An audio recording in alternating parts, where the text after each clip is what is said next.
siang. Assalamualaikum warahmatullahi wabarakatuh. Rekan-rekan komisioner dan juga rekan-rekan media yang kami banggakan. Pada kesempatan hari ini, Komisi Nasional Hak Asasi Manusia ingin menyampaikan satu rilis terkait isu yang dalam beberapa waktu terakhir banyak dibicarakan, yaitu tentang hasil penyelidikan Komnas HAM terkait dugaan pelanggaran HAM yang berat di Paniai, Papua. Sebagaimana rekan-rekan sudah mengetahui, pada awal tahun 2020 ini, tim yang sebetulnya sudah dibentuk sejak 2014 ya, dalam periode sebelumnya, tapi dalam periode inilah baru kemudian kami melanjutkan dan menyelesaikannya. Tim dipimpin oleh Pak Anam, ada Bu Sandra dan Pak Munabri Jalmanan.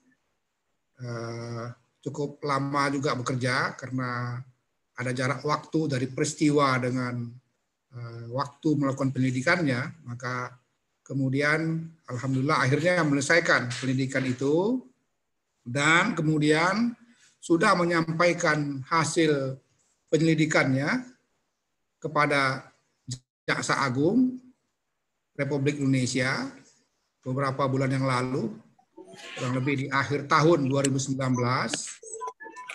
Kemudian Jaksa Agung di awal tahun ini mengembalikan berkas hasil penyelidikan Komnas HAM dengan beberapa petunjuk yang tertera di situ. Pada umumnya terkait dengan hal-hal yang bersifat formal. Nah, Komnas selanjutnya juga dalam waktu yang disediakan 30 hari waktu pada tempoh hari, sebelum masa 30 hari sudah kembali menyampaikan berkas hasil penyelidikan kasus dugaan pelanggaran HAM yang berat di Papua ini, Paniai Papua ya, kepada Jaksa Agung kembali. Kemudian sekitar beberapa hari sebelum Lebaran Idul Fitri tempoh hari, ya, sekitar tanggal 21 ya. Suratnya sih tertulis tanggal 17, tetapi kami menerima kedatangan dari staf Jaksa Agung itu tanggal 21. Jadi beberapa hari sebelum libur Lebaran. Dan kurang lebih isinya sama dengan yang sebelumnya. Dan dalam kesempatan ini, sebelum nanti kami juga akan menjawab kembali surat dari Jaksa Agung, kami ingin menyampaikan sikap atau pokok-pokok pikiran kami untuk mengklarifikasi beberapa pernyataan-pernyataan ya, yang selama ini muncul di media. Kami selama ini cukup berusaha untuk menahan diri untuk tidak berkomentar terlalu banyak karena hal-hal yang dibicarakan sebetulnya ini tidak ada yang baru lagi ya. Untuk kasus-kasus yang lain selain Paniai ini, kasus Aceh 98 dan lain-lain termasuk yang sudah dikerjakan oleh komisioner sebelumnya itu kurang lebih juga mendapatkan respon yang sama. Jadi semacam ada bolak-balik ya, antara Komnas HAM sebelum periode kami sampai periode kami sekarang dengan Jaksa Agung yang sekarang maupun Jaksa Agung yang sebelumnya. Hanya ada 3 kasus yang sempat dibawa oleh Jaksa Agung pada periode yang lalu, yaitu kasus AB Pura, Timur Timur, dan Tanjung Priok ke pengadilan. Padahal kurang lebih format penyelidikannya dan segala macamnya itu kurang lebih sama saja ya. Jadi ini memang menunjukkan bahwa menurut kami problemnya bukan problem substansinya, tetapi ada problem yang lebih kepada soal kemauan dan kemampuan di dalam meneruskan proses hukum dari apa yang sudah dihasilkan dari penyelidikan Komnas HAM itu. Karena memang dalam rilis ini juga kami bagian akhirnya kami mengatakan kami meminta political will dari Bapak Presiden Republik Indonesia. Rilisnya sudah dibagi ya, cukup panjang, nanti bisa diperjelas kepada teman-teman komisioner yang selama ini menangani penyelidikannya, termasuk Pak Amir ini sebagai koordinator subkom penegakan yang juga bertanggung jawab untuk penyelesaian HAM berat. Gitu. Jadi ada 3 komisioner, Pak Amir, Pak Anam, Pak Rizal, dan Bu Sandra ini anggota timnya. Pak Amir ini sebagai koordinator untuk subkomisi penegakan yang bertanggung jawab untuk tindak lanjut penyelesaian pelanggaran HAM yang berat. Mereka lah yang nanti bisa Anda hubungi lebih jauh untuk mendalami ya materi-materi ini. Tapi tentu saja seluruh pendapat-pendapat itu adalah pendapat dari Komnas HAM. Karena itu pada kesempatan ini mengapa saya membuka dan menyampaikan kira-kira pokok-pokok pikirannya itu apa ya.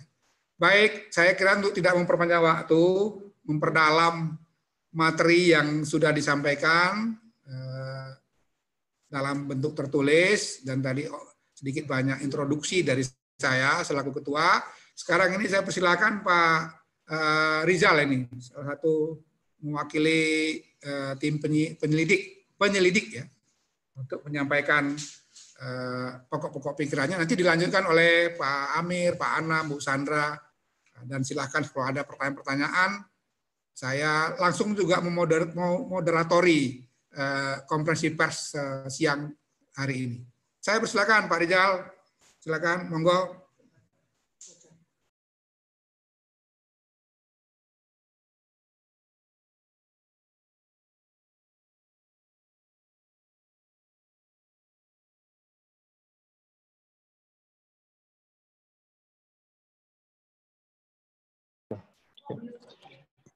Baik, terima kasih Pak Ketua atas penyampaian pembukaannya tadi terkait dengan penyampaian keterangan pers Komnas HAM mengenai hasil penyelidikan Komnas HAM tentang dugaan pelanggaran HAM berat dalam kasus Pania tahun 2014. Bapak, Ibu, saudara-saudara yang hadir pada konferensi pers hari ini melalui Zooming, ya, Komnas HAM kami sudah menyiapkan keterangan dalam bentuk tertulis dan saya kira sudah di-share ya, belum kepada para yang hadir. Oke, nanti akan disusulkan keterangan tertulisnya ya. Ada beberapa hal yang sudah kami tuangkan dalam bentuk tertulis dan nanti juga mungkin ada tambahan-tambahan lain di luar yang keterangan tertulis ini yang dapat kami sampaikan. Tadi sudah disebut oleh Pak Ketua bahwa Komnas HAM kembali menerima pengembalian berkas hasil penyelidikan yang dilakukan oleh Komnas HAM. Ya. Tepatnya kami terima pada tanggal 20 Mei 2020 dan ini merupakan pengembalian berkas yang keduanya oleh Jaksa Agung kepada Komnas HAM yang kalau dibaca dari penjelasan surat pengembalian berkas tersebut, argumentasi yang disampaikan oleh Kejaksaan Agung substansinya sama dengan pengembalian berkas yang pertama kali pada tanggal 19 Maret 2020. Dan kalau dilihat dari aspek durasi pengembalian berkas oleh Jaksa Agung kepada Komnas HAM ini bisa dikatakan relatif cepat ya, dibandingkan dengan berkas-berkas hasil penyelidikan Komnas HAM mengenai kasus-kasus yang lainnya yang sudah dilakukan penyelidikannya. Dan pengembalian berkas ini dengan durasi yang relatif cepat itu kami maknai bahwa ini sebagai sinyalemen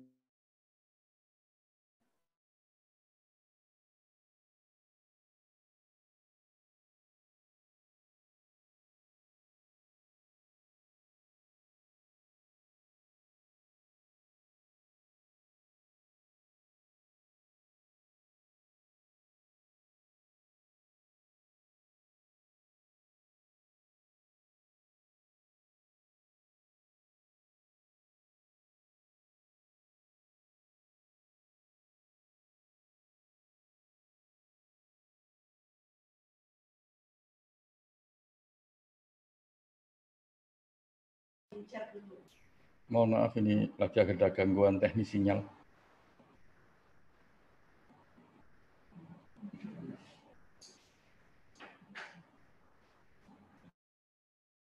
Jadi satu menit pertama itu kan ada suara masuk. Sudah.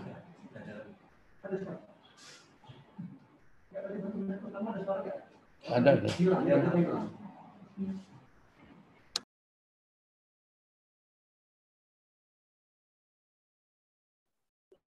Ada? Ada. Oke, baik Bapak Ibu, saudara-saudara, karena ada persoalan teknis ini, karena namanya juga kadang-kadang ada suara yang tiba-tiba hilang, kegaiban yang tidak sepenuhnya bisa kita kuasai.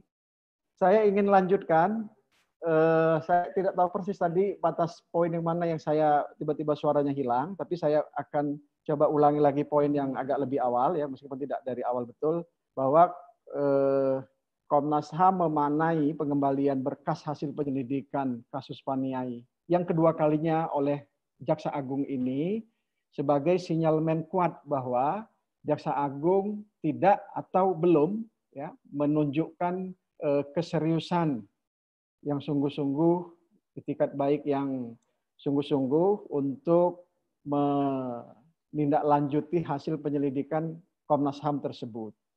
Nah, dalam hal ini maka kami sangat punya alasan untuk mengkhawatirkan bahwa hasil penyelidikan Komnas HAM atas kasus Paniai ini juga nanti pada akhirnya akan mengalami hal yang sama sebagaimana kasus-kasus lain yang hasil penyelidikannya sudah selesai dilakukan oleh Komnas HAM. Kalau ini benar terjadi, ya, maka dapat diartikan bahwa kasus-kasus yang Komnas HAM sudah melakukan itu akan terus mandek, dan ini yang Paniai ini juga akan ikut mandek. Dan kalau ini berlangsung terus tanpa ada kepastian, maka ini berpotensi mengarah menjadi impunitas, sesuatu yang sangat diharamkan ya di dalam prinsip norma hak asasi manusia internasional. Dan tentu saja kalau ini tidak ada upaya penyelesaian, maka akan menjadi hutang keadilan bagi negara hukum kita. Ya, akan mencederai prinsip negara hukum kita yang salah satunya adalah hak asasi manusia.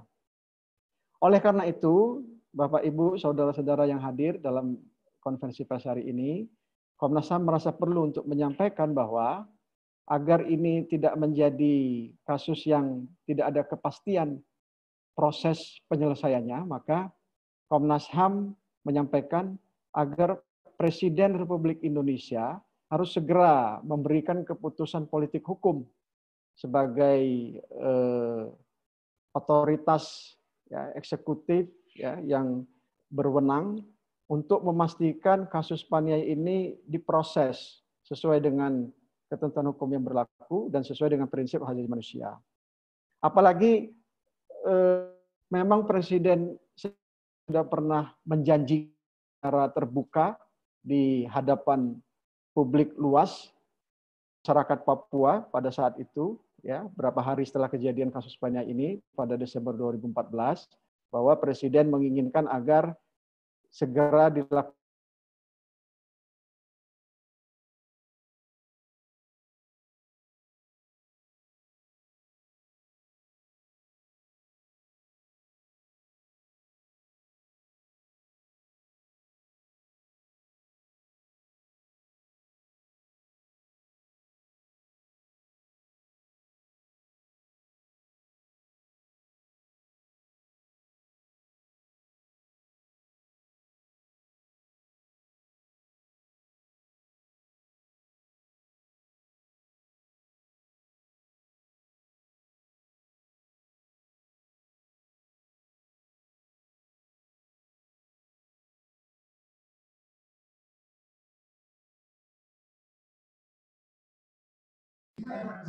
Mohon maaf ya.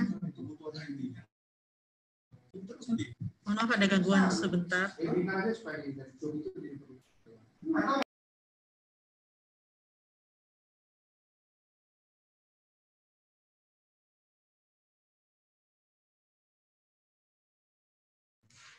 Ya, silakan Pak Anam.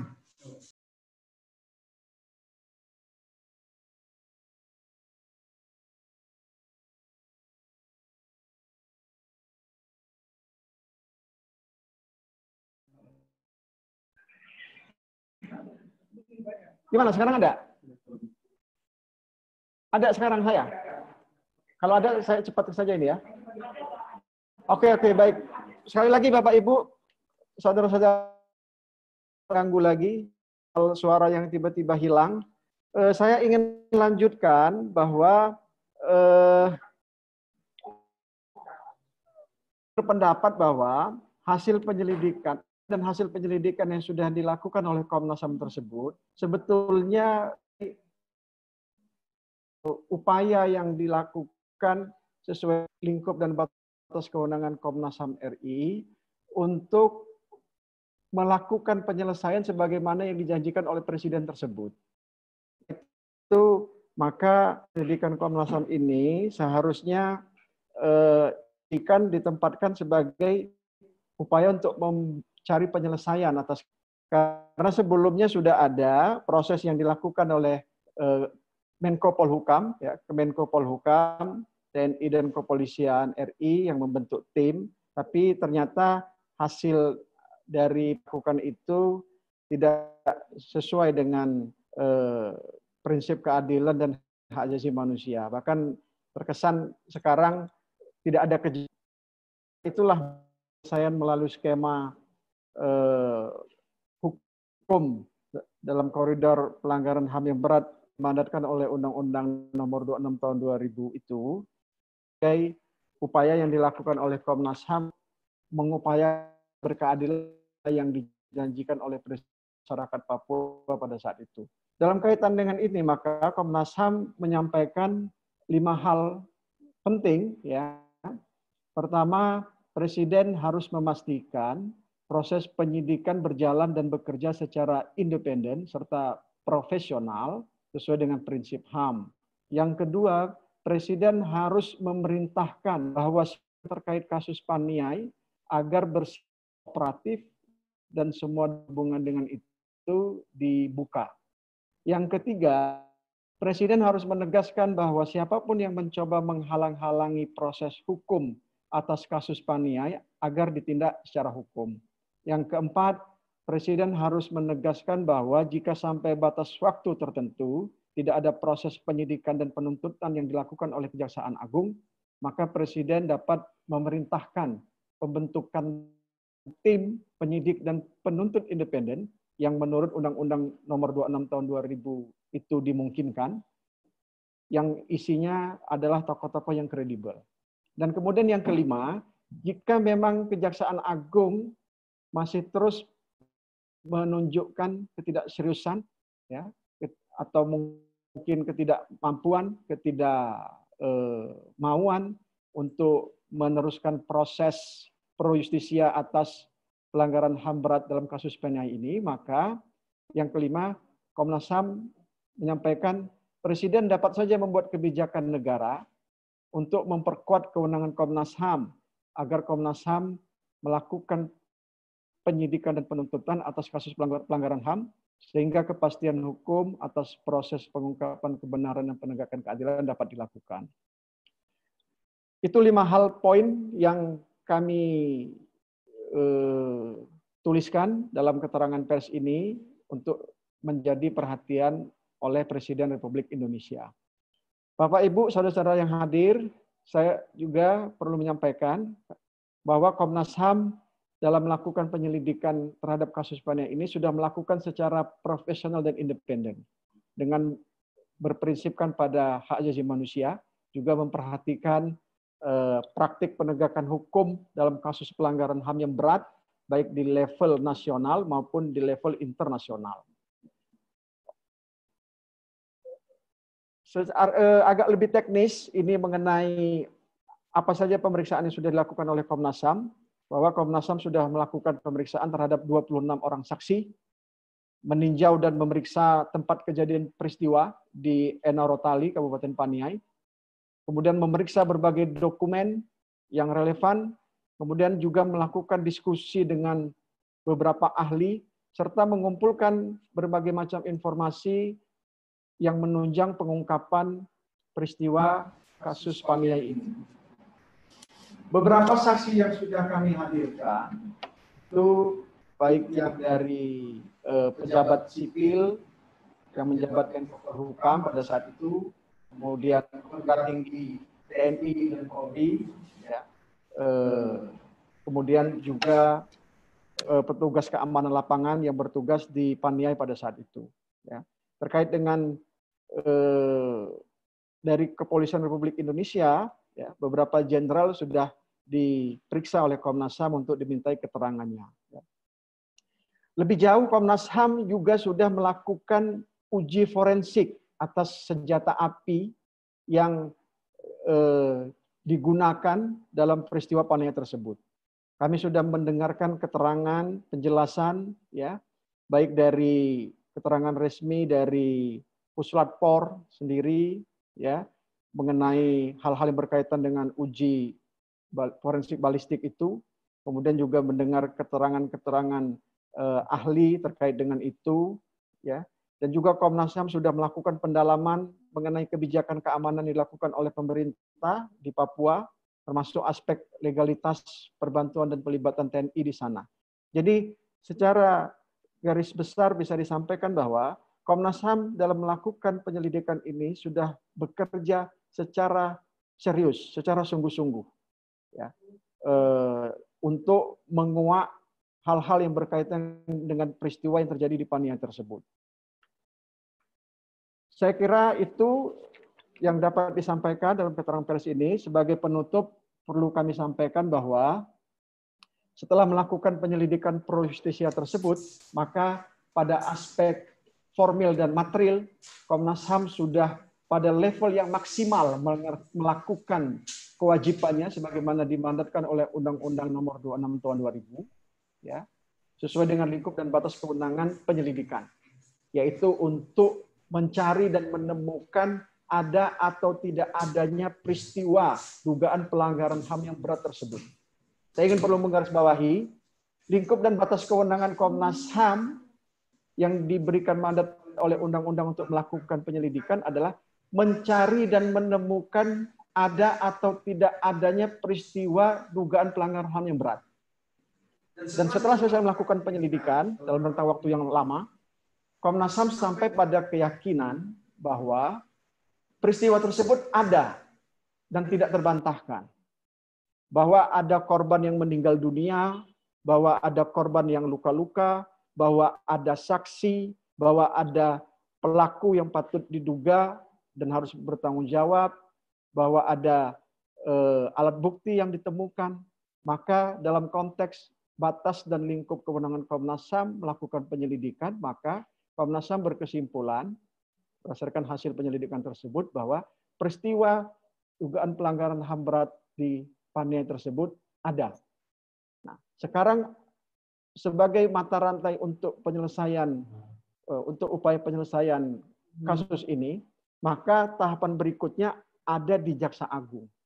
Dan untuk kelanjutan proses tersebut ini sangat ditentukan oleh kemauan politik dari Presiden Republik Indonesia sebagai atasan dari Jaksa Agung, ya, pemimpin tertinggi di eksekutif, dan juga itikat baik Jaksa Agung sendiri sebagai pejabat yang menurut Undang-Undang 26 Tahun 2000 berwenang untuk melakukan penyidikan tersebut. Saya kira itu mungkin ada tambahan lain dari rekan-rekan komisioner. Terima kasih. Terima kasih Pak Rizal. Saya persilakan langsung lanjut Pak Anam, nanti setelah itu Pak Amir, Bu Sandra. Terima kasih Pak Taufan. Saya mau mempertegas apa yang tadi disampaikan oleh Pak.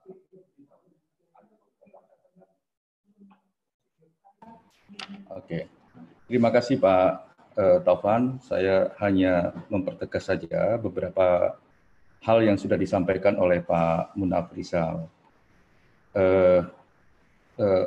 Keterangan pers ini judulnya adalah kesempatan Presiden menempati janji keadilan kasus Paniai. Penting judul ini untuk kita ambil karena dua hal. Hal yang pertama adalah pasca peristiwa dalam hitungan hari, peristiwa itu tanggal 8 dan tanggal 7, tanggal Desember tahun 2014, tanggal 20-an, Pak Presiden berkunjung ke Jayapura sebagai tugas pertama beliau sebagai Presiden, datang ke Papua, kepingin menunjukkan komitmen bahwa ada political will yang mau dibangun dan berbeda oleh Presiden Jokowi. Tapi kebetulan ada kasus Paniai dan beliau berjanji pada masyarakat Papua secara langsung di Jayapura dan termasuk juga beberapa masyarakat Paniai bahwa kasus ini mendapatkan perhatian besar oleh beliau dan akan diselesaikan secara keadilan. Tapi sampai saat ini keadilan itu belum terjawab. Nah, oleh karenanya memang inilah kesempatan Presiden menepati janjinya keadilan kasus Paniai. Nah, yang ingin kami tekankan pertama adalah bahwa pasca kasus itu terjadi, memang ada proses yang dilakukan oleh Kementerian Politik Hukum dan Keamanan Menko Polhukam, ada dilakukan oleh Mabes TNI, oleh Mabes Polri, oleh Polda Papua sana sampai level Polres di sana. Nah, tapi setelah beberapa tahun kasus ini memang tidak berjalan gitu. Minimal tidak berjalan sesuai dengan prinsip-prinsip hak asasi manusia.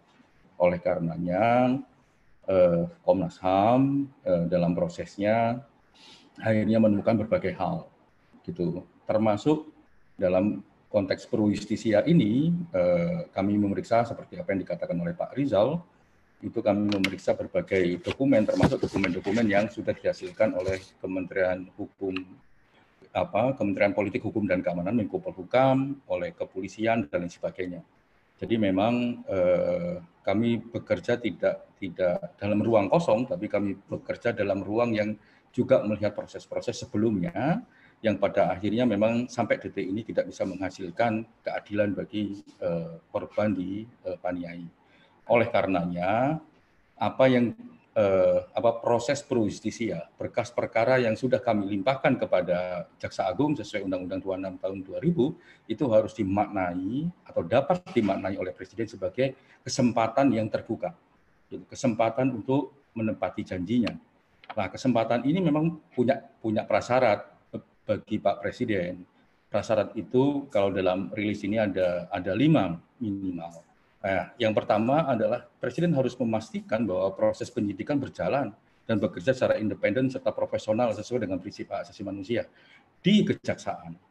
Karena penting ini untuk kita tekankan, misalnya begini, kalau kita bandingkan dengan kasus-kasus yang lain, pengembalian berkas kasus Paniai dengan berkas yang lain ini lebih cepat, gitu.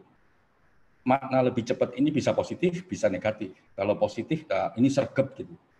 Rajin gitu untuk merespon komunikasi dengan Komnas HAM dalam konteks penegakan hukum, asalkan memang substansinya sesuatu yang substansial dan tidak mengulang-ulang substansi-substansi yang sejak bertahun-tahun gitu ya, dan di kasus Paniai juga substansi yang berbeda ternyata enggak. Nah, ini juga bisa dimaknain kecepatan ini sebagai sesuatu yang negatif gitu. Misalkan kalau dibandingkan dengan kasus yang lain, kasus Paniai kok ofensif ya. Jadi kok ada upaya ofensif gitu. Kalau kasus dalam medio yang sama di periode kami ini, misalnya kayak kasus Dukun Santet 9899 misalkan. Komunikasinya sekali gitu, atau 2 kali tapi rentang waktunya cukup panjang. Atau kasus Jabu Kepo juga masih sekali, atau kasus Rumah Gedung juga sekali, padahal kasus-kasus itu lebih dulu daripada kasus Paniai. Paniai sudah 2 kali. Jadi maknanya bisa makna negatif, bisa makna positif. Nah, kalau makna positif dia punya prasyaratnya adalah substansinya memang harus oke. Tapi ini kan ternyata tidak oke.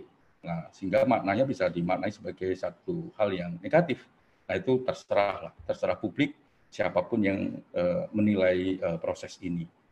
Nah, kita kepinginnya memang apapun itu, mau negatif, positif, yang penting adalah proses ini bisa berjalan. Makanya penting bagi kami, kesempatan ini bisa digunakan ketika yang pertama adalah Presiden harus memastikan proses penyidikan berjalan dengan independen dan profesional sesuai dengan prinsip hak asasi manusia. Yang kedua, Presiden harus memerintahkan siapapun gitu ya yang terkait kasus Paniai untuk bersifat kooperatif. Gitu. Jadi kalau misalnya diketemukan kendala di level penyidikan, misalnya, ya silakan Presiden harus memerintahkan semua, kan nggak ada di negeri ini yang boleh membantah atau membangkang putusan Presiden untuk memastikan proses hukum itu berjalan dengan baik, sehingga siapapun harus kooperatif. dan membuka semua dokumen yang ada, karena kasus ini kasus yang baru terjadi kalau dibandingkan dengan kasus-kasus sebelumnya, dan sudah dimulai dengan satu proses pembukaan semua dokumen, minimal oleh Kementerian Politik Hukum dan Keamanan dan oleh kepolisian, sehingga rekam jejak kasus ini ada. Gitu. Baik yang dokumen-dokumen berisi informasi yang betul, maupun dokumen-dokumen yang berisi sesuatu yang harus ditindaklanjuti secara mendalam. Nah, karena kami sudah melakukan itu dan kami temukan catatan-catatan yang tidak semestinya ada dalam dokumen tersebut. Terus Presiden harus menegaskan bahwa siapapun yang mencoba menghalang-halangi proses hukum untuk kasus Pania ini agar ditindak secara hukum. Jadi kalau ada yang menghalangi dan sebagainya, ya harus ditindak. Gitu. Nah ini penting untuk memastikan, karena sekali lagi ini kasus yang terjadi di masa Presiden Jokowi. Presiden harus menunjukkan bahwa dia punya komitmen itu. Yang berikutnya adalah Presiden harus menegaskan bahwa jika sampai batas waktu tertentu tidak ada proses penyidikan atau penuntutan yang dilakukan oleh Kejaksaan Agung, maka Presiden dapat memerintahkan pembentukan penyidik dan penuntut independen sesuai ketentuan yang ada di Undang-Undang 26 tahun 2000. Ini sebenarnya diatur di pasal 21 di ayat 3, bahwa sebenarnya bisa loh dibentuk tim penyidik independen, kalau di tim penyidik di pasal 21-nya. Kalau penuntut di pasal berikutnya, itu bisa yang melibatkan unsur pemerintah dan unsur masyarakat, ya kan? Karena ini untuk menjaga kredibilitas Presiden, ya udah bentuk aja dengan unsur dari masyarakat, orang-orang yang kredibel misalnya, yang punya background hak asasi manusia yang kuat, yang punya background independensi yang oke, yang punya background keberanian yang juga oke, sehingga dan pengetahuan soal hak asasi manusia yang juga cukup. Nah, kalau itu bisa dibentuk juga lebih bagus. Nah, yang terakhir, kalau itu semua nggak terjadi, misalnya ada hambatan ketika melaksanakan pembentukan tim independen, ya apa boleh buat.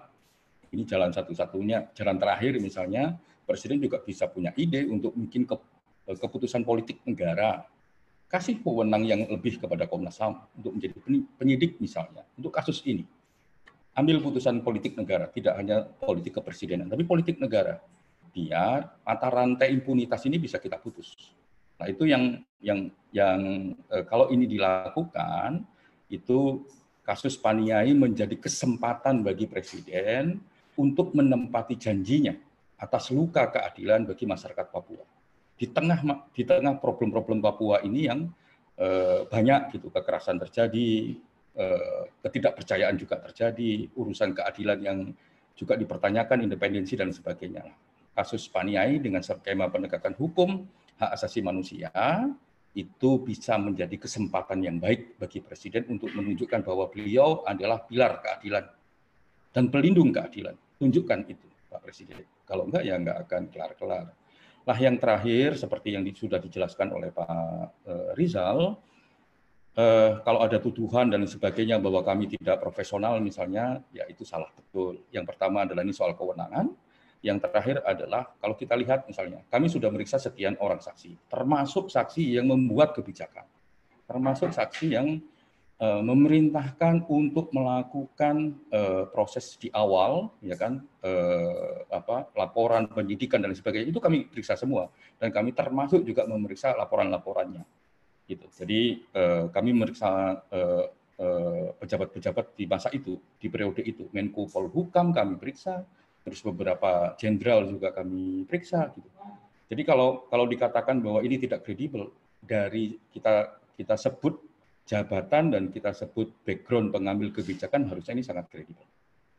Jadi tidak ada satu alasan apapun sebenarnya untuk mengatakan bahwa ini tidak profesional. Kami profesional karena memang ketika Paniai dan untuk kasus-kasus yang lain, selalu yang kami tekankan adalah prinsip-prinsip hak asasi manusia, baik yang berlaku di nasional, internasional, maupun praktek-praktek penegakan hak asasi manusia, khususnya dalam skema pelanggaran HAM yang berat, yang ada di Indonesia, yang ada di internasional, maupun mekanisme permanen di internasional, khususnya di Den Haag, di ICC misalnya, itu kita pakai semua. Jadi kalau dikatakan tidak sesuai, menurut kami itu memang ada baiknya Presiden membentuk tim penyidik independen dari masyarakat, gitu, biar bisa kasus ini bisa bergerak Jadi tidak muter antara Komnas HAM sama Jaksa Agung gitu. Itu persoalan yang paling utama. Terima kasih Pak Ketua. Saya kembalikan lagi kepada Pak Taufan. Terima kasih Pak Anam. Saya persilakan Pak Amir. Setelah itu Bu Sandra ya.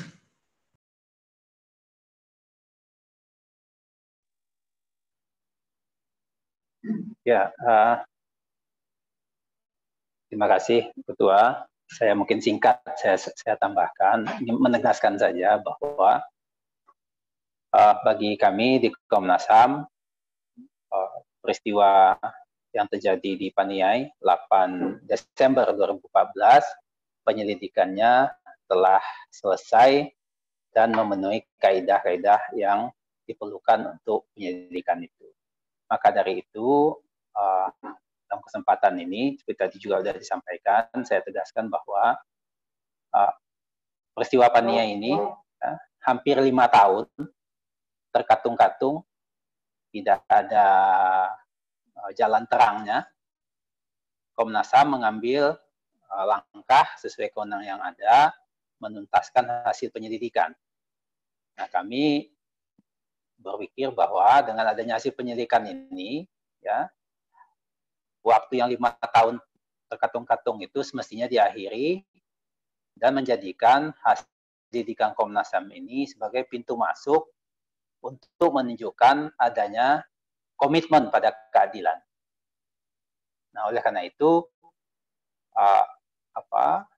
bolak-baliknya berkas Komnas dan Jaksa Agung seharusnya tidak terjadi lagi. Karena hal-hal yang ditanyakan sudah termaktub dalam laporan Komnas HAM. Bahwa hal-hal yang bersifat formil lainnya juga sudah dipenuhi. Oleh karena itu, saya berharap ke depan ini, ya, tentu perhatian Presiden menjadi penting.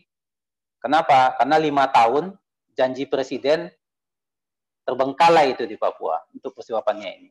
Nah, kami memberi jalan untuk janji itu bisa ditunaikan saat ini melalui berkas penyelidikan ini. Nah, kami harap itu bisa berjalan lebih baik ke depan. Mungkin itu penegasan dari saya, sehingga kita tidak terus-menerus seakan-akan Komnas HAM dengan Jaksa Agung lempar-lemparan ini. Ini bukan soal hal-hal seperti itu lagi. Ini soal komitmen pada keadilan. Saya pikir itu penegasan dari saya, sehingga saudara semua bisa memaknai hasil penyelidikan Komnas HAM ini dan juga posisinya untuk saat ini. Terima kasih. Demikian Pak Ketua. Terima kasih Pak Amir. Bu Sandra, silakan.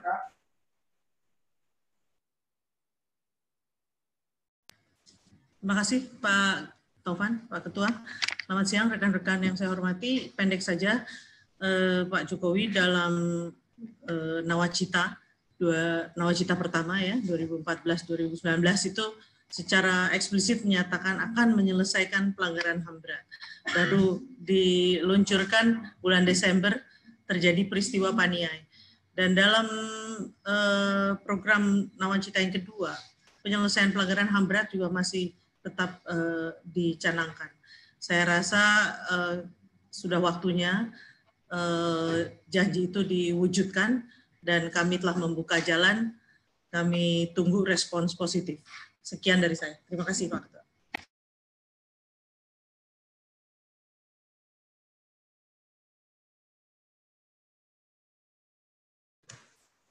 Terima kasih Bapak Ibu Komisioner sekalian, rekan-rekan. Saya kira sudah cukup jelas ya apa yang menjadi substansi dari konferensi pers Komnas HAM pada siang hari ini. Kami persilakan kalau ada yang ingin memperdalam, bertanya, nanti kita upayakan untuk memberikan jawaban atau respon. Silakan saja.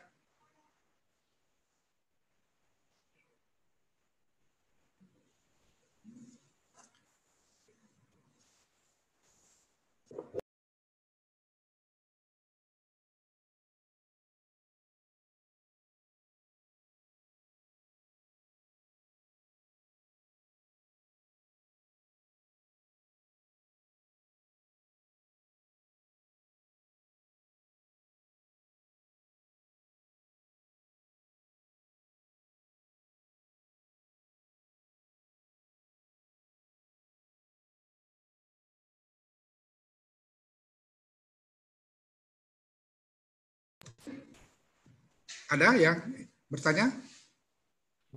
Saya boleh. Oh, silakan ada.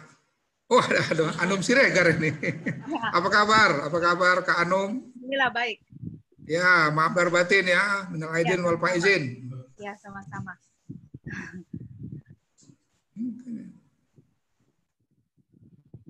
Boleh saya tanya? Ya, silakan. Ya, baik. Terima kasih. Sebelumnya apresiasi buat Komnas HAM karena ada satu langkah maju setelah beberapa waktu lalu kasus Pania ini dikembalikan ke Komnas HAM. Saya tidak ikuti dari awal, Pak Ketua, tapi tadi disampaikan bahwa ada pesan buat Pak Presiden. 4 atau 5 poin itu ya. Nah, ada poin soal jika batas waktu tidak dipenuhi oleh Kejaksaan Agung untuk masuk pada tahap penyidikan. Terus Komnas meminta untuk Presiden membentuk tim penyidik independen berdasarkan pasal 21 ayat 3. Nah, pertanyaan saya adalah apakah Komnas HAM punya range waktu, ancang-ancang, kira-kira sampai berapa lama ini? Kalau tidak direspon oleh Kejaksaan Agung, maka ada permintaan itu untuk mendesak Pak Presiden. Terima kasih, Pak Ketua. Terima kasih. Ada lagi? Pak Anam nanti yang jawab ya. Ada lagi? Ini Deborah dari Jawa Pos ya. Tolong ditampilkan yang dari Mbak Deborah Jawa Pos. Ada dari ABC juga ya. Bisa dijawab Pak Anam? Kalau bisa bacanya langsung aja ya dijawab ya. Siapa aja yang bisa jawab, silakan. Iya, soal kapan batas waktu kita nggak punya batasan waktu karena bagi kami proses penyelidikan ini sudah selesai, gitu. Tinggal nunggu proses penyidikan. Nah, proses penyidikan memang tergantung kepada kejaksaan kapan mulai. Kalau dia sudah mulai, argonya 90 hari itu berjalan. Nah, persoalannya ada memang yang abu-abu ini. Nah, itu memang dibutuhkan, makanya kami memention Presiden agar Presiden ngambil alih ini, gitu loh. Jadi gunakan kesempatan berkas perkara pro justisianya Komnas HAM ini untuk menempati janjinya pada masyarakat Papua secara umum dan masyarakat Paniai secara khusus. Kapan bisa dilakukan oleh Presiden? Hari ini pun juga bisa, kalau Presidennya mau. Gitu. Kalau Presiden sudah tidak percaya kepada Jaksa Agung, ya dua aja jalannya, ganti Jaksa Agungnya atau bikin tim penyidik. Gitu. Ini kan kalau secara politik harusnya ini menjadi wajahnya Presiden loh kasus Paniai ini, karena ini adalah medio beliau, satu-satunya kasus yang saat ini statusnya adalah pro ius. Yang kedua, ketika peristiwa terjadi, beliau langsung datang ke Papua kan, menyampaikan langsung kepada masyarakat Papua. Ya harusnya ini menjadi atensi yang besar, gitu. Dan bagi Komnas, kasus ini sebagai berkas penyidikan sudah selesai.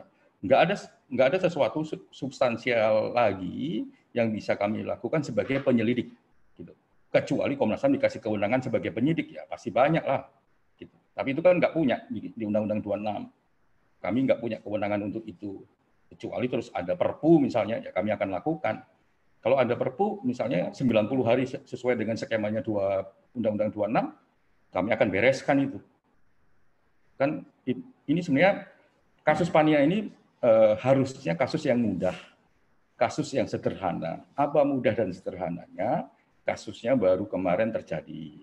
Kami yakin juga dokumen-dokumen yang menunjang peristiwa itu terjadi juga masih ada. Aktor-aktor yang mungkin bisa dimintain keterangan sebagai saksi atau bisa ditingkatkan sebagai pelaku juga masih ada. Harusnya ini jauh lebih mudah. Harusnya kalau orang pengalaman di level penegakan hukum, pasti ini lebih mudah daripada kalau kita bandingin dengan kasus-kasus yang umurnya sudah lebih dari 15 tahun. Nah, itu kan agak repot. Ini semuanya mudah. Misalnya kalau ngomong butuh, apakah orang itu mati karena ketembak atau enggak, dokternya masih ada, rekam medisnya ada. Misalnya begitu nih. yang logika yang paling sederhana bisa kita pakai, kuburannya juga masih ada misalnya. Kalau beberapa kasus kan kuburannya nggak kita ketemukan, atau kuburannya udah tua, udah macam-macam sehingga susah. Ini banyak kemudahan dalam kasus ini. Tinggal memang political will aja. Ini problemnya adalah political will, komitmen, itu aja. Nggak ada teknis hukum. Teknis hukum bagi Komnas HAM juga udah kelar. Terima kasih. Silakan, ada lagi yang mau merespon? Tadi pertanyaan Mbak Deborah sama dari apa tadi ya, dari ABC. Silakan yang mau menjawab. Silakan. Izin Pak Ketua. Ya, silakan. Menjawab Ibu Ake dari ABC, alasan Kejaksaan Agung, kalau yang tertulis ya seperti biasa, kelengkapan administratif lah, prosedural, itu standar yang ada dari Kejaksaan Agung. Hampir sama dengan surat-surat yang untuk berkas-berkas lain yang dikembalikan.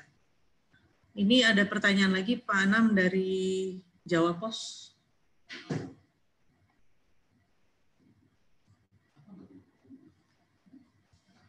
Di chat.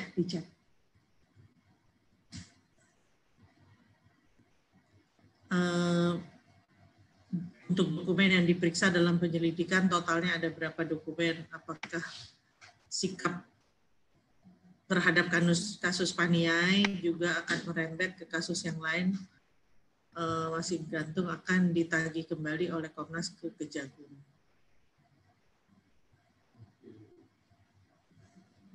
Ya, mungkin bisa ditambahi oleh Pak Rizal atau Pak Amir gitu ya. Yang pertama soal berkas, apakah berkas secara substansial sudah kita dapatkan? Berkas-berkas pokoknya sudah kita dapatkan. Jadi berkas-berkas pokok itu nanti bisa menelusuri berkas-berkas yang dibutuhkan untuk menunjang. Tapi berkas-berkas pokok untuk mengatakan bahwa peristiwa itu adalah pelanggaran HAM yang berat, itu kita dapatkan. Satu.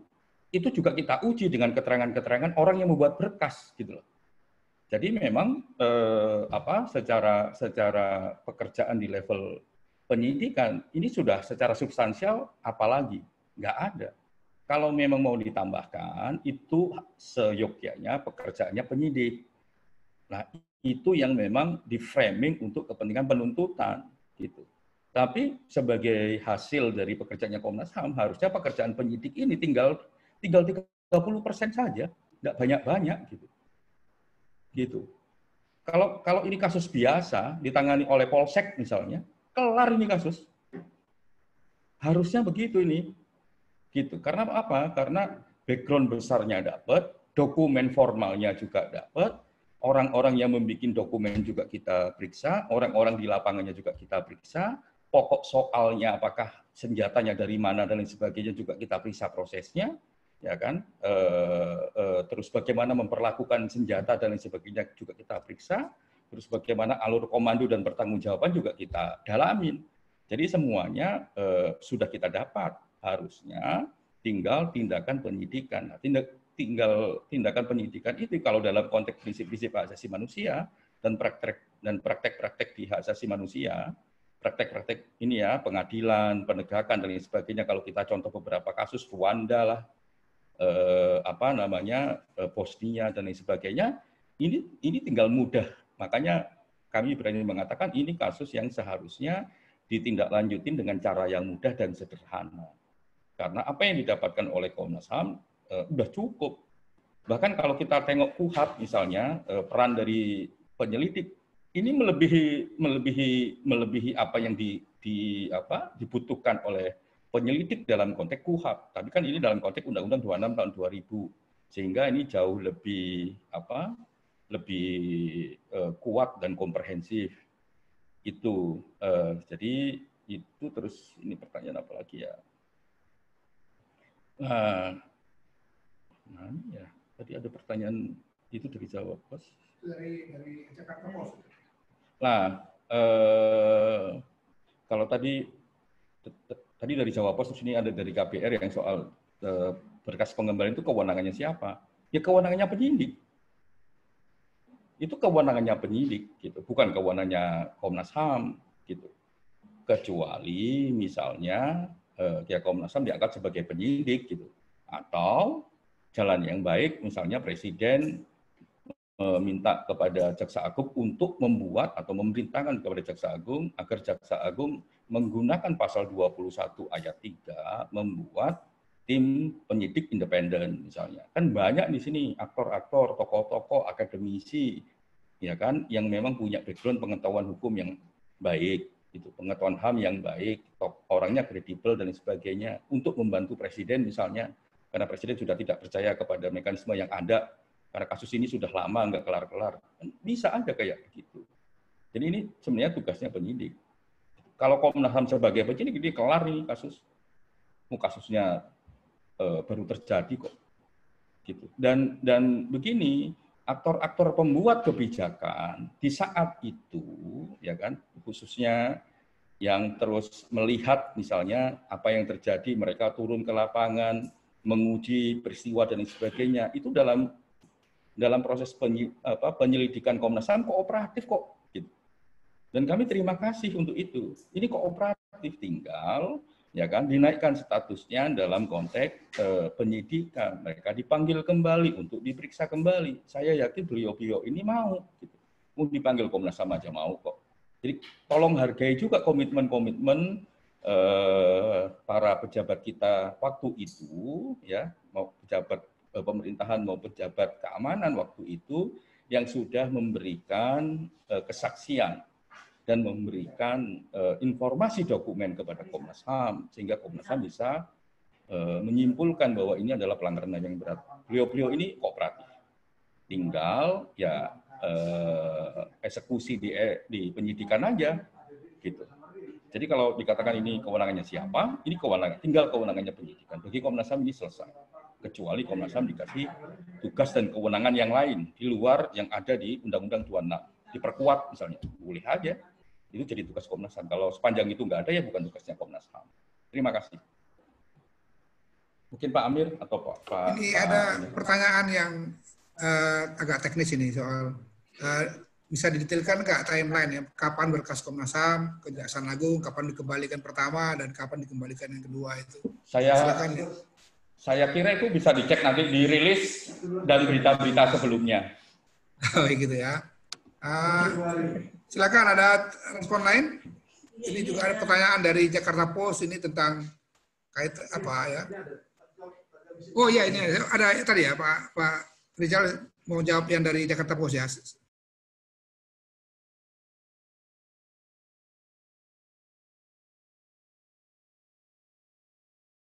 Baik, ini yang pertanyaan pertama dari Jakarta Post, nanti tentang timeline dijawab tertulis ya oleh Pak Rizal ya, kapan-kapan itu ya. Silakan Bu Sandra, Pak Amir, siapa yang duluan menjawab pertanyaan lain ini? Oke, ada pertanyaan Bung Tigor nih dari Pusaka terkait dengan apakah informasi sudah disampaikan, hasil penyelidikan disampaikan ke keluarga. Yang pertama, kita semua tahu pihak keluarga sudah lelah dengan begitu banyak tim yang datang, begitu banyak pemeriksaan, dan terakhir kami ke sana itu sudah tidak bertemu. Jadi mereka bertemu dengan tim Komnas yang dalam penyelidikan sebelumnya. Nah, yang kedua, hasil penyelidikan Komnas ini adalah dokumen pro justisia yang tidak dapat diserahkan kepada siapapun kecuali kepada Kejaksaan Agung. Jadi memang tidak bisa. Nah, kalau perkembangan yang kami sampaikan juga yang mengikuti terus ada Pak John Gobay dan juga kawan-kawan dari kantor perwakilan di sana selalu siap untuk bisa berkomunikasi dengan keluarga apabila mereka membutuhkan informasi. Itu aja jawabannya Pak Ketua. Sekian, terima kasih. Silakan Pak Amir. Masih ada kendala nih di aplikasinya.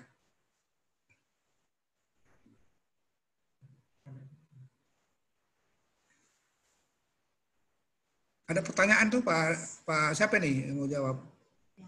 Yang kaitan dengan apa? Kalau ada semacam apa ya, Black Lives Matter di Amerika itu, ini kalau dikaitkan dengan Indonesia, Papua ini apakah ini Papua Lives Matter juga Ini ya saya kira kita fokus dulu lah ke ya soal kasus Pania ini ya. Kita nanti mungkin kita satu saat akan coba diskusi juga kaitannya dengan situasi atau kaitan dengan isu lain, rasisme dan macam-macam. Tapi sekarang kita ingin fokus saja dulu kepada soal bolak-balik berkas penyelidikan pelanggaran HAM yang berat, dugaan pelanggaran HAM yang berat di Papua, Paniai, Papua, dan kemudian bagaimana sikap Komnas HAM setelah memang seperti saya katakan tadi di awal, beberapa bulan terakhir ini dari pihak Jaksa Agung, baik juru bicaranya, direkturnya, atau beberapa pihak itu sudah memberikan pernyataan-pernyataan. Kami minta waktu itu kepada teman-teman di Komnas untuk ya menahan diri dulu, artinya kita tidak mau ini kalau istilah kita apa ribut aja kan gitu. Jadi kita bilang tunggu dulu, biarkan aja. Nah sekarang muncul pemulangan atau pengembalian kedua. Karena kan kadang-kadang begini, akan dikembalikan tanggal berapa belum tahu, tapi sudah dikatakan akan dikembalikan itu. Jadi sudah dibangun satu diskursus bahwa pengembalian. Gitu. Padahal biasanya kan yang akan mengembalikan Jaksa Agung, ditujukan kepada Ketua Komnas HAM gitu. Saya sebagai Ketua nggak pernah terima surat. Baru tanggal 21 itulah kemudian staf Komnas HAM menerima staf Kejaksaan Agung. Diutus oleh Pak Jaksa Agung, kami juga minta waktu staf kami, walaupun WFH untuk menerima kaderan mereka. Tanggal 21. Gitu. Tapi jauh sebelum itu udah ada wacana di media bahwa pemulangan, bahkan isi-isinya juga udah disinggung-singgung, kan itu kan menurut saya kurang elok lah ya. Makanya kan hari kami berusaha untuk nahan diri. Tapi kali ini karena sudah pemulangan resmi yang kedua, kami menyampaikan pendapat kami yang tadi sudah dijabarkan, baik melalui rilis tertulis, jadi teman-teman nanti bisa baca dengan baik rilis tertulisnya, mencermati juga apa tadi yang sudah disampaikan ya oleh Pak Anam, Pak Rizal, Pak Amir, dan juga Bu Sandra. Ya. Nanti kalau ada yang mau diperdalam lagi, silakan saja kepada 4 rekan saya ini. Ya. Sekali lagi itu semua adalah sikap dari Komnas HAM, dan paling akhir tadi kami katakan ya kita ini menunggu political will dari Bapak Presiden. Seperti apa? Saya kira gitu ya. Sudah cukup saya kira, nanti bisa by phone lah kalau ada yang Pak John Gopay nanti telepon Pak Amir aja atau telepon saya ya. Kita terima kasih. Terima kasih banyak atas support Anda selama ini, support tokoh-tokoh Papua.